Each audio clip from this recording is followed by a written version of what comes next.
Welcome to the Scalable Real Estate Investing Podcast, where we discuss the most scalable strategies, tools, and approaches to successfully invest in real estate.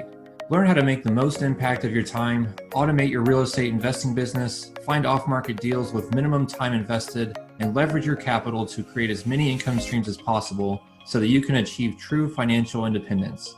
Thank you for tuning in. I'm your host, Mason Clement. Hi, Scalable Investors. Thank you for tuning in to another episode of Scalable Real Estate Investing. I'm your host, Mason Clement, and today we have with us Kevin Bupp, who is a really big name in real estate.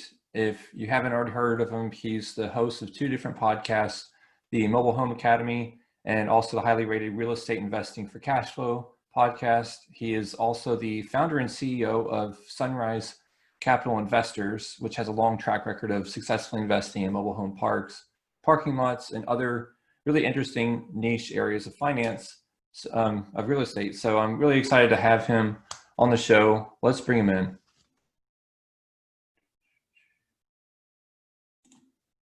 All right, Kevin, how's it going today? Mason, I'm doing great, bud. Thanks for having me here. Looking forward to it. Sure. Well, really excited to have you. So I think a lot of people are probably familiar with you, but in case they aren't, why don't we just get started on your background and how you got involved in real estate and how it got you to where you are today? Sure. No, absolutely. Again, thanks for having me here. And I'll try to keep this somewhat short, but I've been a full-time real estate investor practically my entire adult life. So I'm 41 now, and I got introduced to real estate when I was 19. Kind of found me. I wasn't really looking for it. I was looking for something. I just didn't know that real estate was the thing I was looking for, and it kind of sought me out, which I'm incredibly grateful for, because I don't know where I'd be at today, Mason, if it wasn't for real estate. So with that being said, I was introduced to it by a gentleman by the name of David became my mentor, and he was about 25 years older than I, and I met him through a girl I was dating, or basically her mom was dating David. So like it was kind of a random occurrence and introduction that we had. And anyway, became good friends with David, and he was a local real estate investor. He owned a number of single family properties, smaller multifamily properties, and basically lived off the cash flow. I mean, that was his business. He'd been doing it for a long time, and had a very sustainable lifestyle that he built on the cash flow from his rental properties. And it was very interesting to see the type of lifestyle he lived versus what my parents lived. I grew up in a family that never went without, but just very middle of the road, blue collar family, hardworking parents. And again, never went without, but also didn't have a lot of luxury items, didn't go on multiple vacations a year, didn't drive fancy cars, things like that. But in any event, David he did all those things. And, he invited me about 4 or 5 months into our friendship. He invited me down to a boot camp in Philadelphia. I was living in Pennsylvania at the time, and it was a real estate boot camp. His partner could not attend with him. And so it was like a $3,000 event. And I'm like, I'll go. Absolutely. I don't know what I'm going for. I don't know what I'm going to learn. But if it gets me any step closer to what it is you do, then I'd love to go check it out. And ultimately, I did that. I attended the boot camp, was overwhelmed, was excited, had all these different emotions rolling through my body. And I came back from that, like a lot of folks do. They go to these events, or they take some type of online training and get all jacked up and excited. And then things kind of peter out, a few weeks or a few months down the road. They kind of lose their steam and momentum and go back to their old way of life. And I didn't want that to happen. And so I wanted to do this, but I didn't know the next real logical steps. And so I basically asked Dave, how can I help him in his business? And where could I add value to what he did on a day-to-day basis?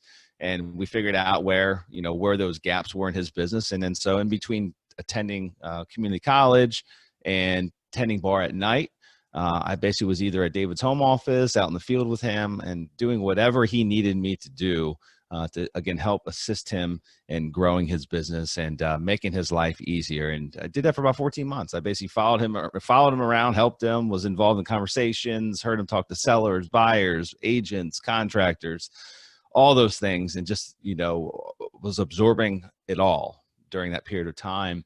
And bought my first property when I was 20. And from that point moving forward, I attempted to emulate David's process, what it was he did. And I learned very quickly, Mason, that with the $7,000 I had saved, I bought my first property, and I leveraged a private lending relationship that David had built over years and that I'd come to know over the year or so that I was studying underneath David.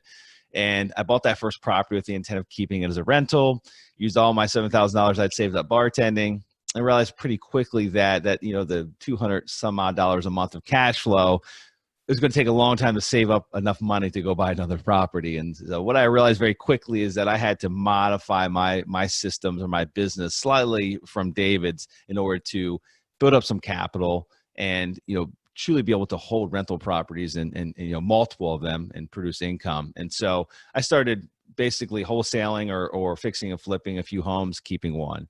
And I kept repeating that process to where I would build up enough cash in the bank from flipping or wholesaling, and then I'd keep one, do it again, keep one, do it again, keep one, until I got enough momentum and enough capital and enough other relationships outside of my own capital that I could, start building a larger portfolio of rentals. And so I did that for many years, Mason. I did it for about the next 6 years. I worked feverishly to build a fairly large single family home portfolio and started buying some small multifamily as well.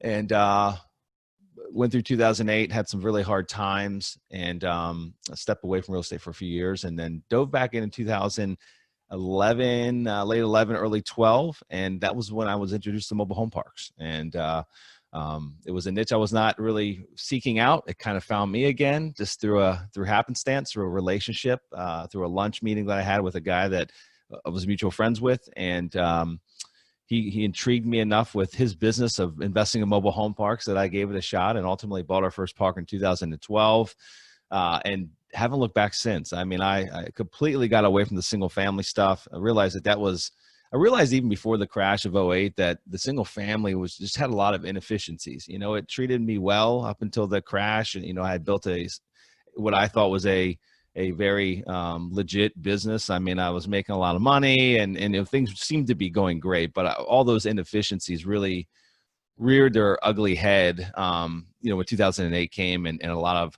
downward pressures were put onto that particular space. And so when I went back into the rebuilding phase in 2011, 2012, I knew that I did not want to invest in single family. I don't want to rescale. I didn't want to go down that road again. And again, the inefficiencies, it just didn't make sense. And so originally I was going to focus on multifamily because my multifamily properties had treated me really well. And again, it was introduced to mobile home parks, which it's a variation of multifamily, and it's one I had never considered. And I went and purchased. I was like, I'm going to go buy a park. I'm going to either approve or disprove this concept or this niche or this asset class. And I did that. And the first one back in 2012, it went really well. We still own it today up in Atlanta, Georgia. Bought a really distressed property and bought a second one, see if I could, basically replicate the success that we had. Bought a third one, bought a fourth. Now we own properties in 13 different states. We got about 2,000 lots, 19 communities that we own and manage. And that is our core competency, mobile home parks. And we have a few other niches that we invest in, but mobile home parks is the predominant one. So enough of my rambling. I'll pass it back to you now. Okay. Yeah, that's really interesting. So what are kind of the comparisons you've seen or similarities or differences between multifamily and mobile home parks? Because I realize there's like septic tanks and other things at a mobile home park you may not have to deal with in multifamily. Well, yeah, I mean, it just really depends on where the park's located. I mean, I'm sure there's multifamily properties that exist out in rural areas that might be on septic, might be on wells. And so it really comes down to the location and how close to city limits or to public water sources or sewer sources. And so we do own communities that are on they have either septic systems for the sewage or they have wells for the water. We have a few parks that we own that have wastewater treatment plants, which are basically miniature versions of what a municipality uses to process sewage, raw sewage. And then we have many communities that are on public utilities that are, tied into city water, city sewer.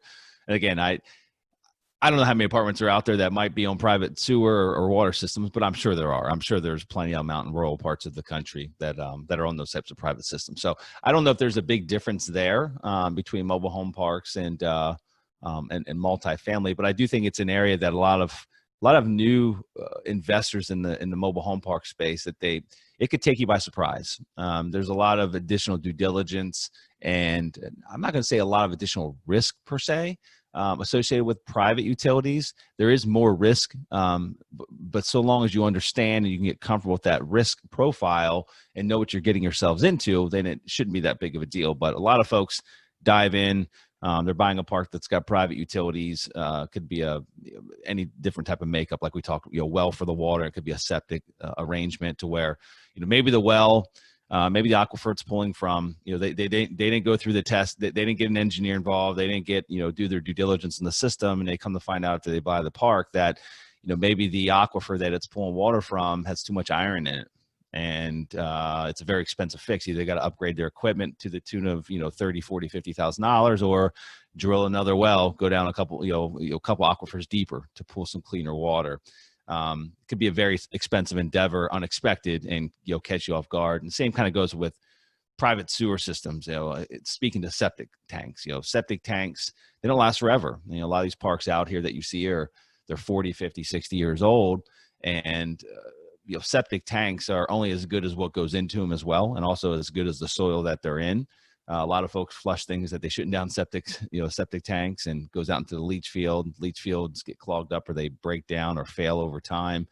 And so I've seen people step into kind of landmines there as well, to where they just they think that it's just Mother Nature's going to do her thing, which is what how a septic system works, but they didn't realize, or they didn't take into account that it's 50 or 60 years old, and that maybe hasn't been kept up, hasn't been maintained as it should have been over the last 50 or 60 years, and now they've got to replace leach fields, and to the tune of $4,000 or $5,000 a pop, and they've got lots of them to replace. So in addition to that, while it's failing, they've got a tenant living there that's calling with major issues because their sewage is backing up into their house, which is not a fun thing to deal with.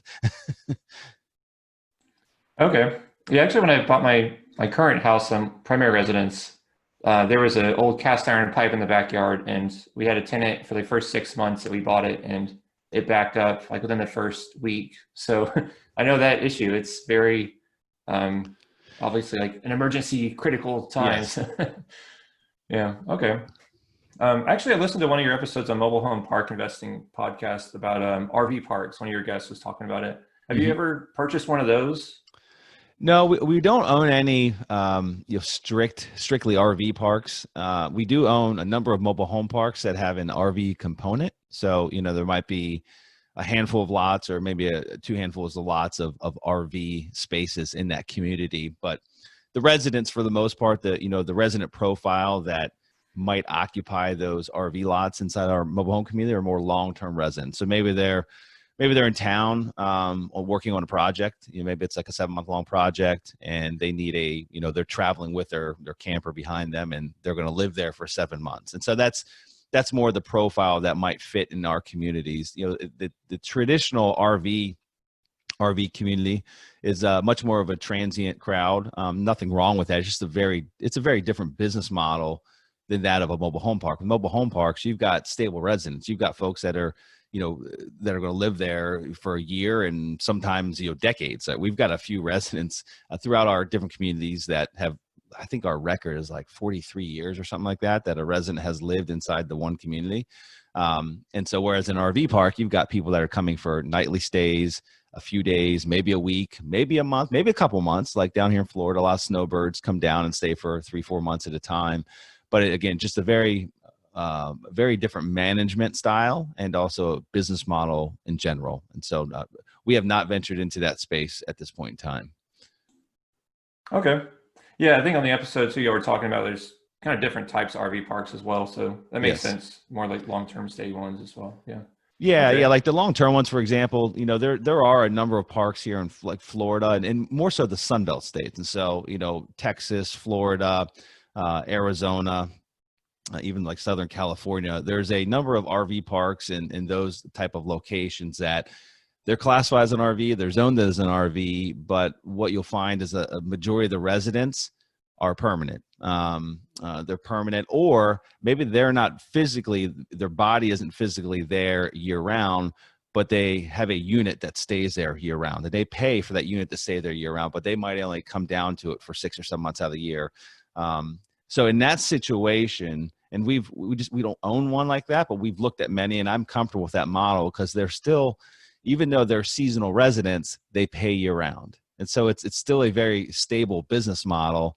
In fact, it's sometimes there's benefits to it because you don't have the drain on the infrastructure of your park 12 months out of the year, right? The residents are only there. Maybe it's the wintertime, they come down to Florida, they live there for 6 months, and then they go back up north for another 6 months. And so for those other 6 months, your property maybe only has 20% of the residents living there. And they're not being up the roads, they're not being up the water and sewer lines, they're not, less wear and tear on the community as a whole.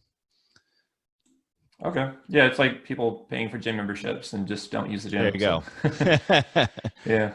All right. Cool. So why don't we get into more of the other interesting stuff you're doing, like the parking lots? Yeah. Because I know this is a big one for you, at least as you mentioned on your podcast. So how do you evaluate a parking lot deal, and what kind of parking lots are you purchasing and all that? Yeah, no, that's a great question. Yeah. So up until about a year ago, we only, and for the past 7-8 years, we only focused on mobile home parks. Now, just to add some additional context there, I've got personal investments as a limited partner in many different asset classes. So self-storage, which I know that you focus in, Mason.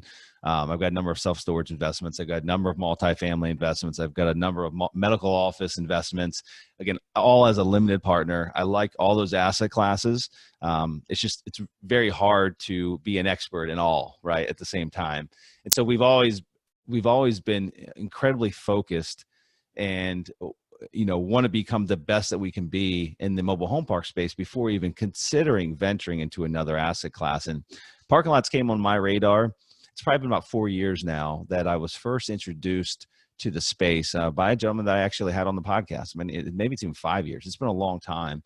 And again, just like mobile home parks, it was an asset class I'd never even considered, right? I just never really went down that path, never thought about, owning it as an investment and, the merits behind it, what have you. And in any event, I was always intrigued after that podcast enough to where it never left my brain. And about 2 years ago, my partner and I, we were at the point in our business where we wanted to start exploring it more. We wanted to, see if we could tack it on to our current business model, which is mobile home parks. Again, it's a land play, right? Very similar to mobile home parks. You're basically renting land. You're renting spaces. It's a different business model, but you're renting spaces just like we do in mobile home parks. And one of the other really attractive features of parking lots is that a couple of big things that really pushed us to hone in on that space even further. One of the big ones was how they're typically managed. Now, there's a number of very large parking lot management companies throughout the country. Some are local, some are regional, some are nationally publicly traded companies, big groups. They don't own the real estate. They are just management companies. So they're the ones that manage the parking lots. They manage the infrastructure, the payment systems, the credit card systems, the merchant systems. They manage parking garages. They are in the business of management, but they're not on the ownership side. And that was really attractive to us because what that means is that if we can buy a parking lot at the right price and not necessarily have to be involved in the day-to-day management, and literally have a large operator come in and sign a lease, a long-term fixed lease with us, where that money is guaranteed by a large group with stable financials, then it's a set it and forget it. It's about as close to a set it and forget it investment as you could possibly have, because again, we're just basically we're taking a lease on the property and they manage the day-to-day. They manage all the income, outgo, and just pay us a check each and every month. And so that became very attractive to us. And what we found as we dug deeper is that it's a very fragmented marketplace still. Of the 70% of parking lot owners only own one parking asset, meaning that it's a lot of mom and pops out there, just like in mobile home parks, lots of mom and pops that they've owned a parking lot and downtown area for, 30, 40, 50, 60 years, a very, very long time. There's still a lot of parking lots out there that have the old infrastructure in place. I'm sure everyone listening has probably seen it before, to where you got to there's a metal box. You got to shove your dollar bill into the metal box. They call them honor boxes, I think is what the industry calls them. But lots of inefficiencies of that model. Or there's a physical parking lot attendant there collecting cash. Guess where half that cash probably goes? Probably in his pocket, probably not in the owner's pocket. Same thing goes with those honor boxes. And so there's lots of inefficiencies in that space that will allow us to basically go in and buy a mismanaged parking lot, just like we buy mismanaged mobile home parks, and then basically hand it off to a national or regional operator that's going to install the technology, install the parking enforcement systems, and all the things that will allow that asset to now run much more efficiently, all while we basically bought it at its current operations, and with its current financials. So I'll give you an example. We've got a parking lot we're closing here in a few weeks, and it'd been owned for the last decade, or a little bit more than a decade, by a local doctor. He owns a bunch of other real estate. He just owns a little bit of everything, right? I mean, he's got some mobile home parks, he's got some single family rentals. He randomly came across this parking lot that it was a distressed redevelopment play. The bank had taken it back after the last crash happened. The bank took it back, and he bought it as an REO. And he's got a son that not sure the whole story there, but he's got a son that he needs to basically find work for. And so his son kind of manages this parking lot, and he doesn't manage it all that well. He doesn't do any parking enforcement. They don't have a credit card system set up there. And so it's kind of cash and carry type of business. Well, I know one of the local operators in that area that manage a lot of other parking lots, and I asked them to type up an LOI. What would you lease this for? The market, all the dynamics of this marketplace and the demand that's here at this location. What would you lease this for? And they came back with an LOI for $72,000 a year. And that current operator, based on their profit and loss statement, they're only making I think it was $40,000 a year. And that's them collecting everything. And so this management company, they know that they can do more than 72,000 because they're going to pay us 72,000, right? There's a margin there above that where they make their money. And so basically we're buying this mismanaged property, handing it to a leasing company. They're going to pay us $72,000 a year on a 5-year lease with a 5-year extension. And I don't know what they'll make, but obviously they're going to make more than $72,000 a year, and they're going to manage all the day-to-day. And so we're paying $695 for the parking lot, which based on the current financials is not a great deal. Based on the LOI and this management company stepping in, it's a phenomenal deal. I mean, it's darn near a levered 10 cap, or unlevered 10 cap. So in any event, that's things like that exist in the parking space. And there's, inefficient operators out there, local mom and pops that owns things that have a lot of upside potential that isn't being realized today. And then the long-term objective here of the parking lot space is make cash flow today as a covered land play in a location that will ultimately have a higher and better use at some point in the future, right? If you're buying in downtown central business districts, they're not built, there's no more land, right? It's either a parking lot or it's a building already. That's it. There's not a lot of green space or anything else. So there's a limited supply of land. And the same goes in tourism driven locations, beach towns, things of that nature, to where, there's only so much land. There's nowhere else to go away from this tourism driven area. And so our long-term goal is to basically own in a very desirable location that ultimately will have a higher and better use at some point in the future. But in the meantime, it actually makes sense as a cash flow investment today. So not being speculative at all. If it's worth something more down the road as a redevelopment, that's icing on the cake. We know that we're making our money today on it, and it's a solid investment based on what we're paying and what we're receiving as a lease. And so that's one of the big things that excites us about the parking lot space. Today it's hurting a great deal. A lot of the management companies are struggling because of the coronavirus, right? And so you've got a lot of cities, large cities, in New York City, you got Chicago, you got these places that have been shut down for 6-7 months, and there's not the activity that was there, pre-COVID, and so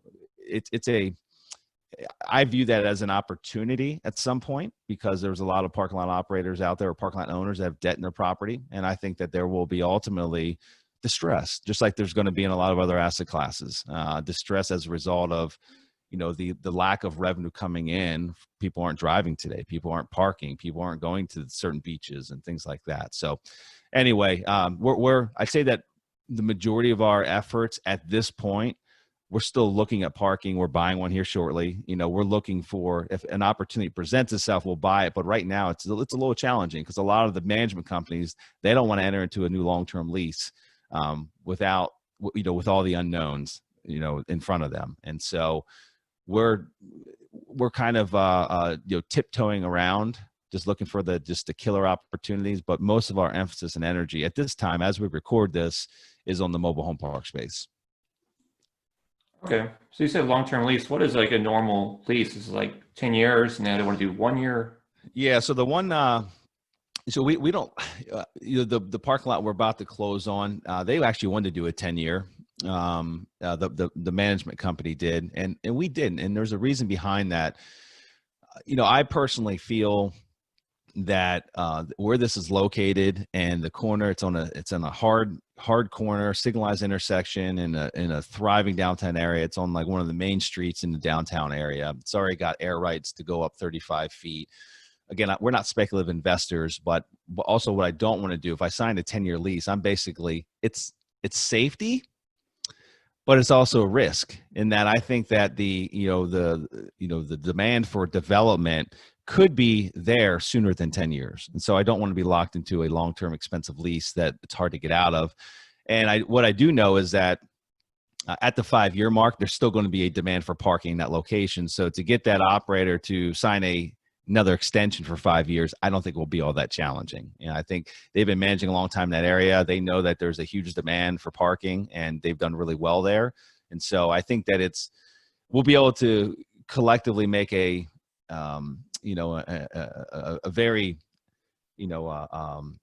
I guess, a smart investment decision at the year 5 mark, either to sign another one or hold off. Maybe we just go month to month, or maybe we could do a year at a time at that point and not tie ourselves up longer and then potentially redevelop it. So, yeah.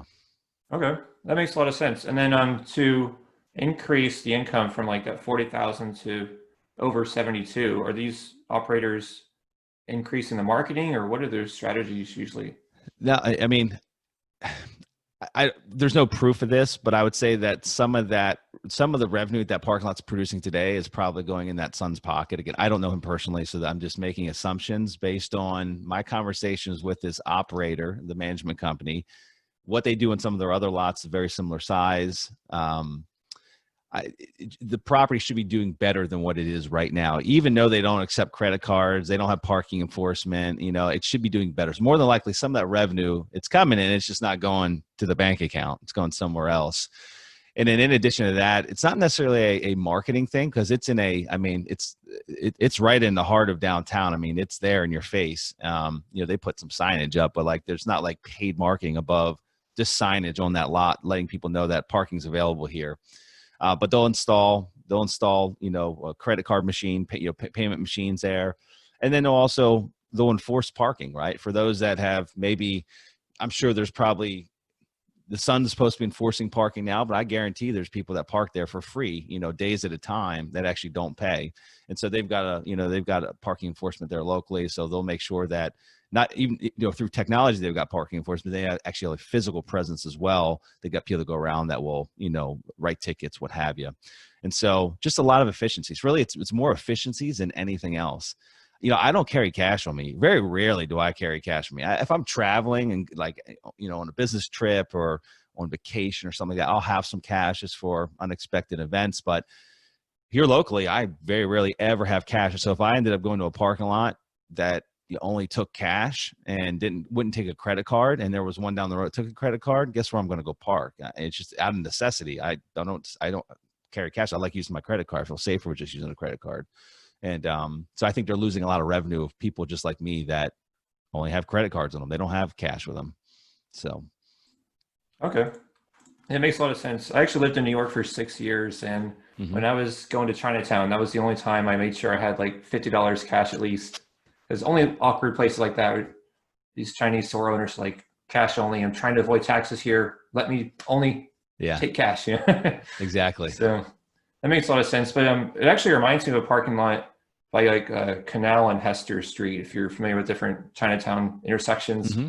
Way too detailed, I don't know, but they have it's kind of like a vending machine, but for cars, and they like stack the cars. Yep. Do you ever use those, or do you ever use like parking garages, or is it just purely open single level parking? That's a great question. We don't have anything elaborate like that. But I mean, I know folks that do. And so it's just in very, New York City, Manhattan's probably that in certain parts of Chicago is where you're going to see those type of operations where literally they are so limited and there's such a demand, like they literally have to create operations where they stack cars on top of one another, things of that nature. But we don't have anything like that. And then as far as the parking garages, we do not own any parking garages, but we will buy parking garages. And so we just haven't found any that have met our, our criteria overall. The parking garage is a different animal.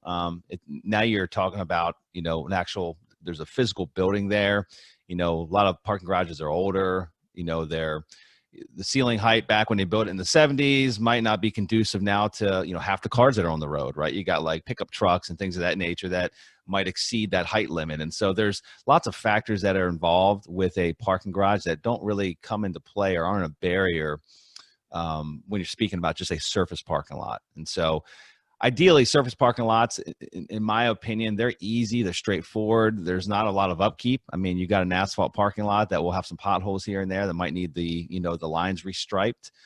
But other than that, there's just really nothing else going on with it. It's easy and simple. And so at some point we'll own parking garages, but today it's simply surface parking lots. Okay. That makes a lot of sense. And it might be a silly question, but have you ever run into any zoning issues, either with parking lots or mobile home parks or other things? With parking lots, no. I mean, in anything that we look at, it's already zoned or approved to be operated as a parking lot, and so it's never been an issue there. As far as mobile home parks, it is something that we do during due diligence, where we just want to ensure that the current zoning supports the use of a mobile home park. And what you'll find in mobile home parks is that back when a lot of these were built, there wasn't really a zoning ordinance that even existed.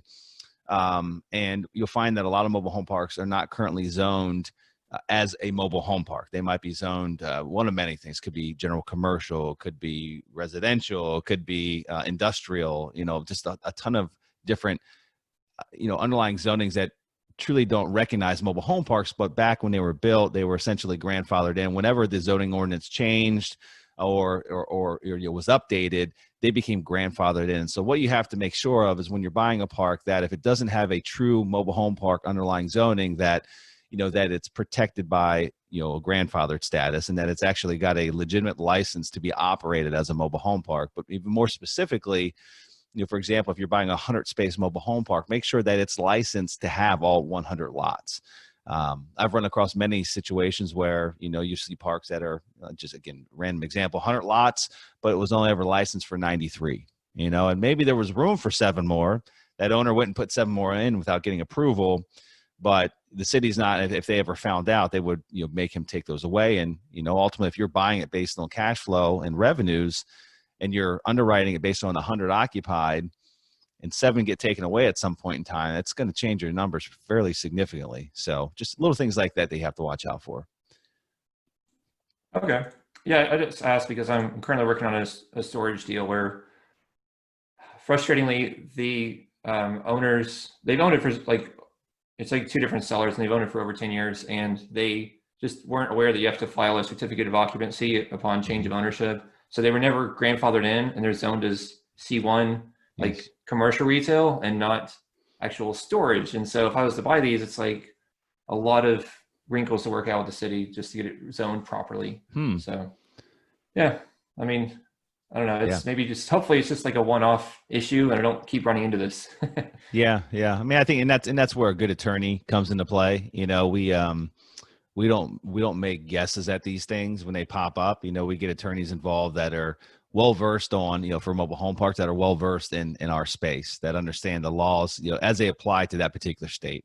And every state operates a little differently than the next, and so it's just incredibly important to have the strong, well-versed legal counsel on your side, and make sure that they actually understand your space. That they're just a general real estate attorney and they've never dealt with self-storage issues or mobile home park issues, you probably can find a better fit, someone that's actually dealt in your space, because there's unique nuances that exist in each one of these asset classes that we're talking about. And it's good to have someone that's been there and done that. Okay. Yeah. And also I found it really depends on the city and how ambitious they are in trying to revive the way that the city looks and all this. So you go to the neighboring town, they don't have those issues. So Right. it's kind of silly. Okay. Well, just thinking here, what else we got going. So I know you're syndicating deals for Sunrise. How would you suggest someone kind of break down one of these deals, whether it's your deal or some other deal they're looking at? Like, how would they vet the sponsor and then get comfortable with that if, say, it's their first time investing in a deal? Yeah, you mean if they're like a limited partner, they're coming in as like an LP, they want to put money into a space? Yeah, no, it's a great question. And it's one I think that needs to be asked more often. And it's I see a lot of investors just kind of haphazardly investing because of pretty marketing material or something like that. But you've worked really hard for your money. Whatever you've done to make your living, you've worked hard for that money. You want to reinvest it, not just in the appropriate asset class, but I think even way more important than the asset class is the sponsor. Is who are they? What's their track record? How long they've been doing it? Do they have not just one proof of concept, but multiple proofs of concept where they've, not just made money in the last 3 years, but how did they fare during the downturn? Were they investing before that? What are their core values even? Do they align with you and your core values? And just very important things such as that. But really it comes down to the sponsor first. The asset class or the deal itself is really second to the sponsor. You want to make sure they've got capital, right? I mean, do they have, only a couple $1,000s in the bank account, but yet they're going out raising a couple $1 million, right? What happens when they run into troubled waters? And it occurs, right? There's never a deal. Of all the deals that we've bought, we'll talk to the mobile home park. So we've owned now, I think, 28 or 29 in total. We've got 19 at present, but every single one of those deals, we go into it, we underwrite it, and we do our best. That underwriting is just the best guess as to how that thing's going to perform, and you learn more as you go forward. So when I underwrite a deal today, I can promise you I'm probably better than what I was 8 years ago when I underwrote a mobile home park, and I'm only going to continue to get better. But it's never perfect. There's never a point in time to where I've underwritten a property, we bought it a year down the road. It's never exactly how I underwrote. It's either doing better, it's exceeded our expectations for factors or variables that we didn't know existed, or it's done worse. It hasn't done as well as what we had anticipated for, again, factors that are unknown. It could be market driven, it could be resident driven, it could be many things, right? And so that's where the sponsor really comes into play. How does that sponsor manage when when it does better than expected? That's not a problem. But when it does worse than expected, are they going to be around? Are they going to stick around? Do they have the capital to carry this through without doing capital calls? A lot of sponsors only get paid if the property does either meets expectations or exceeds them, right? A lot of sponsors will not make money. Like if it's not performing as it should, and it goes that way for long enough, all their potential future profits get diluted. And at some point in time, they could just literally be working for free on that particular property. And so do they throw in the towel, or do they stick through it? Do they have the wherewithal and the financial capacity to stick through it and the morals, the moral compass to stick with it because a lot of their investors trusted in them? So things like that are incredibly important. And again, it all comes down to the sponsor, and asset class becomes second to that. And as far as how you vet them, again, look at the track record, get proof. Don't just ask, but ask, like literally get details on properties that they've owned, ones they've gone full cycle on. Talk to some of the other investors that have invested with that individual, ask for references that you want to get on the phone and talk to another investor that's invested in other deals with them, that's been with them maybe for a couple of years. I know a limited partner that goes as far as doing I don't know what service he uses, but he does like a background check on the sponsors before you invest with them to ensure that they don't have a criminal record, right? They weren't in jail for money laundering or something like that, or in prison 10 years ago for money laundering. He wants to know that they've got a squeaky clean background. So it depends on how far you want to take it. But again, just some food for thought there as far as how to vet someone you're considering investing with. Okay, that makes a lot of sense. I try to ask a few different, a handful of guests just to get different perspectives. So I think that's definitely a common denominator looking at that track record. And my last guest actually, they're winding down realty shares, and it's like over $1 billion of investments, and some of the sponsors just disappeared when things went wrong. So having to litigate against them and stuff is very interesting. So you really seeing the other side of the coin there. So yeah, no, absolutely. And even, one thing that you're going to learn from past investors or investors that have been with a sponsor for a period of time is, it's the acquisition side of this business is the sexy part of it, right? Raising capital, buying properties, that's the sexy part. But the operational side, the ugly side of things, like the not so fun part of the business, that's where you separate the good from the bad. And not even just the sheer operations, but the communication that goes along with those operations. How is that sponsor? How do they communicate with their investors, both with good news and bad news? How often do they communicate? What's their method of communication? Do they go very in depth? I mean, do they provide all the intricate details of the investment, again, the good and the bad, right? And that will tell you a lot as well. Like, how open are they with their communications? And one of the things that I think sets us apart a little bit, and I'm sure others are doing it now, but we decided a couple of years back that in addition to our quarterly reports, which are fairly thorough, in addition to that quarterly report, we do a monthly private podcast that we upload into our investor portal for all of our current investors. And so basically that monthly podcast is a much more of a 10,000 foot view, but basically keeps them in the loop. So not just on a quarterly basis, but they know what's going on in between those quarterly reports and quarterly updates. And so, again, it's just, telling them what's good and telling them what's bad, not hiding any of the unfortunate news, because it's important. They're ultimately going to learn about it in the quarterly report. And so we want to make sure that they're prepared and we're setting expectations appropriately. So that's one of the unique things I think we do. And I'm sure others do other things that set them apart, but communication is so important. It's just so vitally important in this business. Yeah, I've definitely heard that bad news does not age well. So it makes a lot of sense. Okay. And it's interesting. The monthly podcast is kind of like a fireside chat. Yeah, it's myself, Brian Spear, who's the other principal in our group, and then Al Cleef, who's our director of operations. So it's really just three of us. Al gives kind of the update on the operational property management side. I typically give an update on like the sales and construction. I oversee a lot of the big CapEx projects and also the sales side of our business, and then Brian is more on the investor relations side. And so it's just, again, it's a very high level view. Normally they're about 20 minutes long.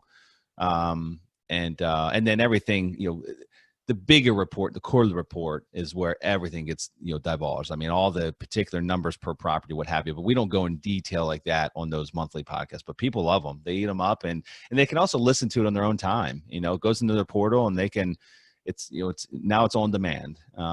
They don't have to reach out to us. We're already reaching out to them, and it's sitting there for whenever they want to learn what's going on with their investment. And we've actually, we keep a watch on it of how many listen to it. We get about a 73% listenership. So it's fairly strong. I mean, I was surprised actually that 73% actually listen to it each and every month. Okay. How do you track that? Whatever hosting service we use, and I actually did not set that up, so I do not know, because it's not the same as what we host our normal podcast through. So, but just like I use Libsyn for my podcast, and I can track, how many people are actually downloading it. Whatever hosting Brian set up on our private podcast allows him to track who's downloading which episode and in how many times. And it's only made available to our investors. So like, we know how many investors we have. And so if X number listen to it, then we could easily arrive at a percentage. Yeah, that makes a lot of sense. And I forgot to ask, for mobile home parks, are you using third-party property managers? No. Unfortunately, that's one of the aspects of the business that probably makes it a little bit more challenging to get into and scale initially. There are some third-party management companies out there, and we've actually tested like the top 3 and had a horrible experience with all 3 of them.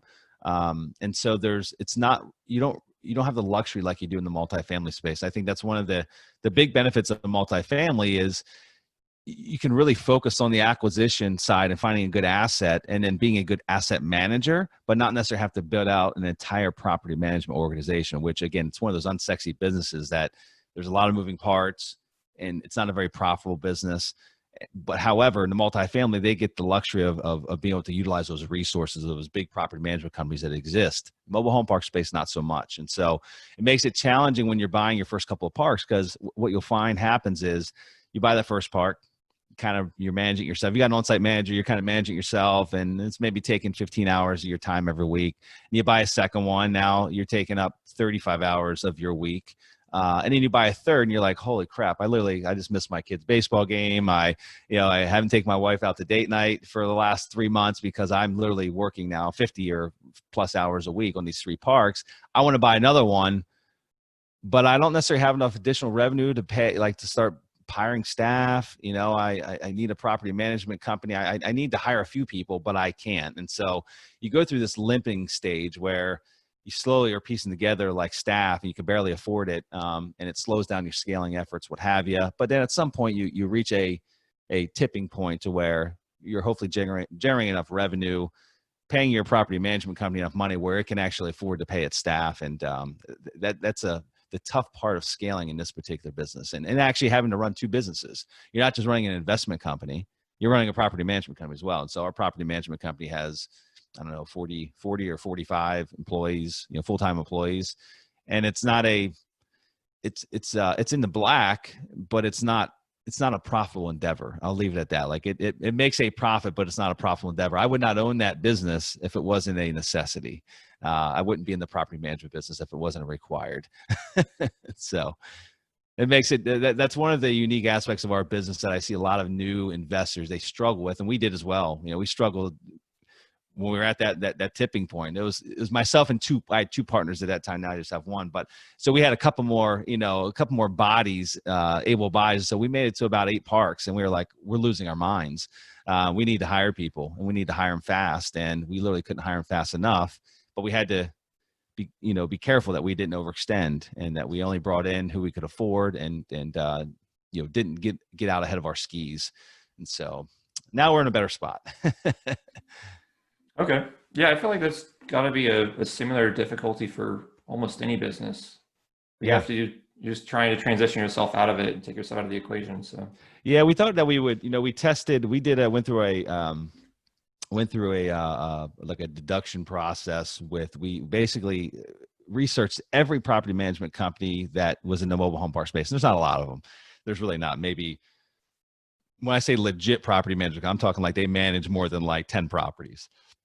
There's maybe 25 of them throughout the country. And like 5 of them maybe manage more than 2,000 lots. And the others are, again, they just got a couple small parks here and there, and they're not really a national player. We needed someone that was national because we've got properties in many different states, Northeast, Southeast, and the Midwest.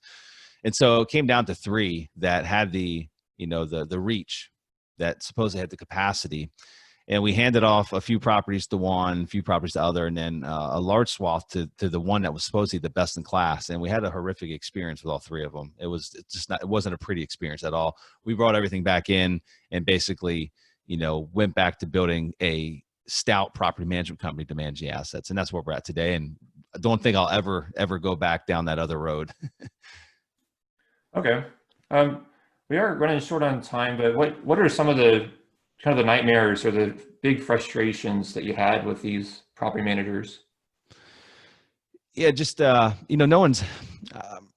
It's hard to nail down just the one, but I'll put it in a little more of a general sense. Like, no one's ever going to care for your property as much as you, especially when that individual they're rewarded based on the total revenue, not the total profit that the property produces. And so, one of the big things we saw is the construction expenses on, like, when we had to turn a unit or do a renovation on a home or do a CapEx project, we were spending more than 2 times what we would normally have budgeted for the similar project. And it didn't matter to the property management company because they're getting paid on gross revenues. And so for whatever a project cost, it didn't make a difference to them. And in fact, they even got a project, they got a fee, project management fee as well. And so, it's just not an alignment of interest. And I know that, it's a pretty standard model, getting paid off of gross revenue, and that's a standard model across the board. I just think that generally speaking, if you have the ability to build your own property management company and you know that business well, and you can get in tune with that business, you could always run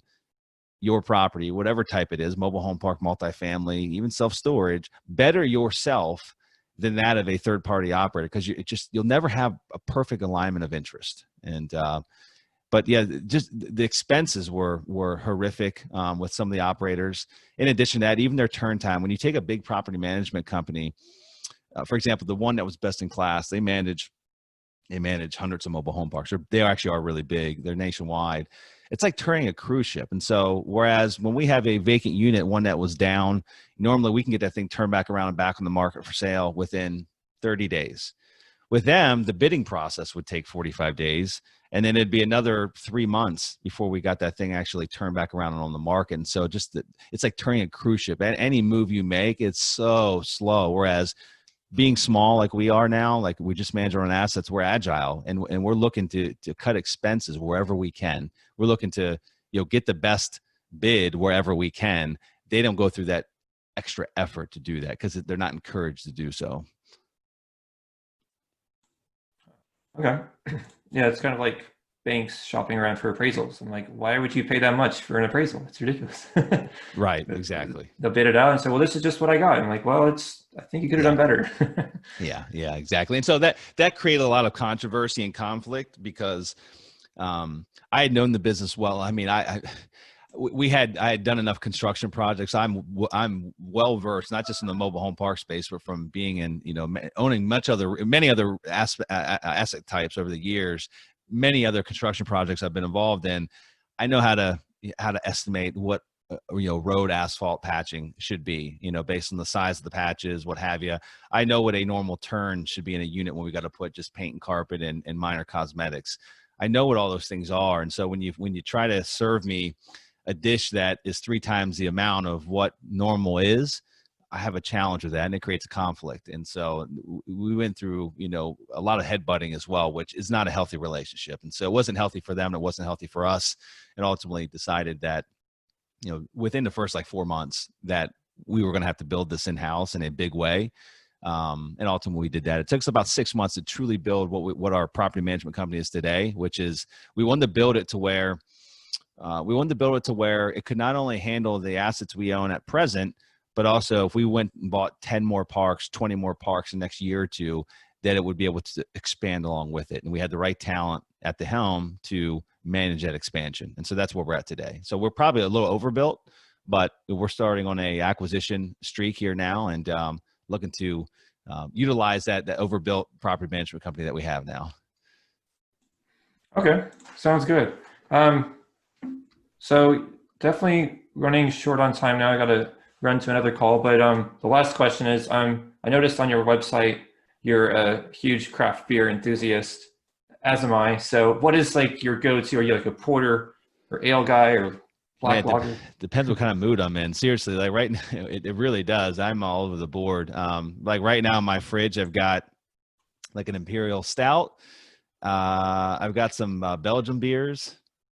And I've got some sours. I've got a couple pilsners in there. I mean, it's like the entire range. So it really depends on the day, how I'm feeling, what my palate's telling me, and so I'm all over the place. I like everything. About the only thing that I'm not a huge fan of are typically wheat beers, and I don't even like sours all that much. But I've gotten into some more of the darker aged sours. A couple of my buddies own some breweries, and they've got me into some more, I guess, higher end sours, and so I'm coming to like them now as well. So I like beer in general. I like different flavor profiles, and I like basically pairing it with the mood that I'm in at that point in time.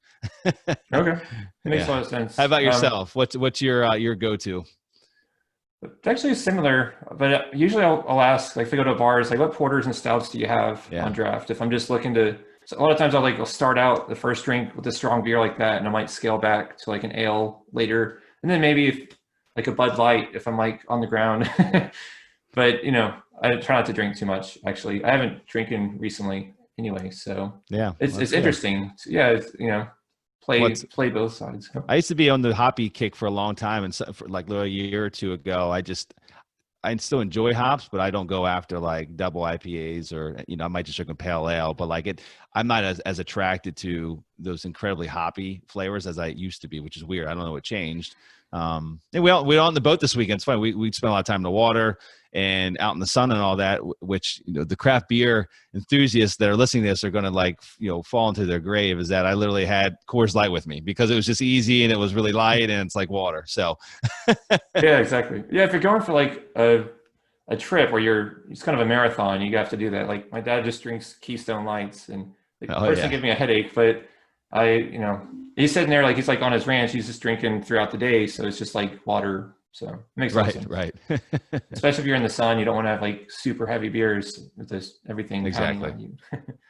But all right, good stuff. And then running for Brews, I know you started that, but what do you it's like a charitable organization? Is it the funds going to something? Yeah, so we running for Brews is that actually came out of the real estate crash 2008. I kind of took a 3-year hiatus away from real estate as I managed damage control with everything that was going on, and I really turned and focused on my health and fitness and my well-being, even more than what I had prior. I've always been fairly conscious of living a healthy lifestyle, but I really turned completely towards that, and I got into running in a big way, and I wanted to pair running and craft beer, which are two of my loves. I wanted to turn into a business. It was more of a social environment initially, and then ultimately we found a way to monetize it and do good with it. And so running for Brews, I've lost count of the chapters. I think we've got like 43 or 44 chapters across the country. I'm not really involved that much any longer. I'm still an owner, but I kind of passed the buck about 4 years ago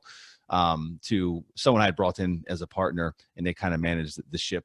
But so depending on the location, we got them in different states, lots here in Florida, but we've got them up in, Michigan, we got them in Virginia, Texas. I know we have a few, and we let the local chapter organizer, find a charity that's near and dear to their heart. And then we'll do 5K runs outside of our weekly social run. We'll do 5K events on a weekend, or we'll do a food drive, shirt donations, things like that, and find charities that are near and dear to the organizer's heart and pass it along. And so there's not only one charity. I don't know how many we've helped over the years, but it's been a cool experience and just a way for people to meet each other. Lots of marriages have happened now from the Running for Brews meetups that happen on a weekly basis at different craft beer bars across the country. So yeah, it's a fun thing, and I haven't been to one of the runs for the last couple of years, but I still run a bunch. I just don't go. I've got kids now, younger kids, and so going to a 7 p.m. run and drinking beer on a weeknight doesn't really fit my agenda these days.